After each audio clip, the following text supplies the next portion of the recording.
tarix va buragi tinimsiz aylanadi.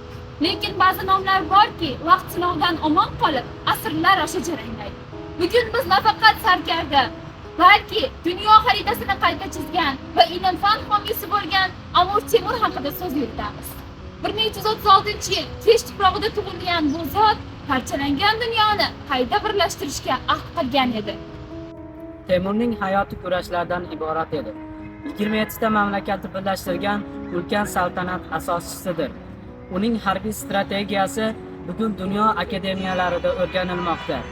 Ammo Temur faqat qilich bilan emas, aql va adolat bilan hukmronlik qildi. Zero uning har bir saroylarida shunday deb yozilgan edi: kuch adolatdadir. Temur adolat bo'lmagan joyda davlat tanazzulga yuz tutishini u hammadan ham yaxshiroq anglagan edi. Temur o'z atrofida o'sha davrning eng yetuk olimlari, me'morlari va shoirlarni jamladi. U asos solgan Temuriylar renessansi butun dunyo tamadduniga tamaltosh qo'ydi. Temur tuzumlari esa din, pulni ham davlatni boshqarish, mardlik va or-nomus bo'yicha eng qimmatli manbalardan hisoblanadi. Biz bugun sohibqiron Amir Temur farzandlari ekanimizdan faxrlanamiz. U qoldirgan meros bizga mardlik, birlik va yaratuvchanlik ruhidir. Zero tarixni bilish kelajakni qurish demakdir.